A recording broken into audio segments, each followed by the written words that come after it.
السلام عليكم ورحمة الله وبركاته.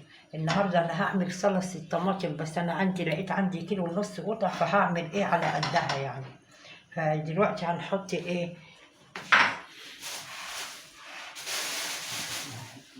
هنجيب القوطة كده أهو. هنمسك بقى القوطة اهي كده بعد ما نغسلها كده. بحب أنا أقطعها بقى إيه كده أهو أهو، ونشيل الحتة دي. بحب أشيل الحتة دي وأشيل الحتة اللي في التانية دي كده اهي اهي، واشقها كده واحطها كده اهي. ده كيلو ونص قوطه. ببص فيها عشان ما يكونش فيها حاجه اهي كده. دي هنا برضو بنشيل الحتت ديت اهي كده، الحتت السودا دي، واشيل الحته دي اهي واحطها اهي كده اهي. ونفس الحكايه اهي كده اهو كده اهو. نشيل دي برضو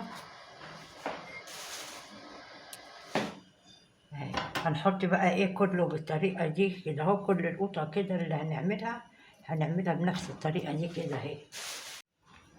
فدي كده اهي كلها هي متنضفه بنفس الطريقه. هنحطها بقى هنا اهو كده في الحله دي كلها متنضفه حلو كده.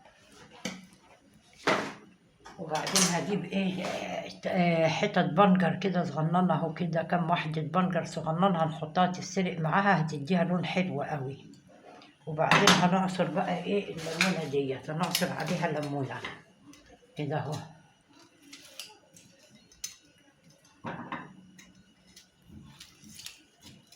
يعني نعصر عليها ليمونه كده. وبعدين بقى هنجيب ايه، هنحط لها بقى ايه معلقه ملح كده اهي، وهنحط لها معلقه سكر، وهنحط كده ايه معلقه سكر اهي. بس كده هنسيبها، نولع عليها بقى ونسيبها لما ايه تستوي خالص مع نفسها كده. اول ما تستوي خالص هرجع لكم تاني الميه بتاعتها. فهنشيل بقى منها البنجر وهسيبها ما تبرد خالص، واضربها في الخلاط وهرجع لكم تاني.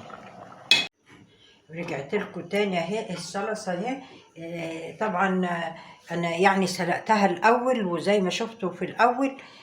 وبعد كده عصرتها، ويعني ما رضيتش اوريكم عشان الدوشه بتاعه الخلاط. عصرتها بشفشق الخلاط، وبعد كده صفيتها، وبعدين ولحت عليها على النار. اديني ايه لسه طافيه عليها، بقت صلصه اهي حلوه اهي قوي. شايفين سمكها اهو اهو، بقت صلصه كده جميله. يعني عصرتها وبعدين صفيتها وبعدين ولحت عليها تاني على النار بقى، ما فيهاش لا تفل ولا قشر ولا اي حاجه.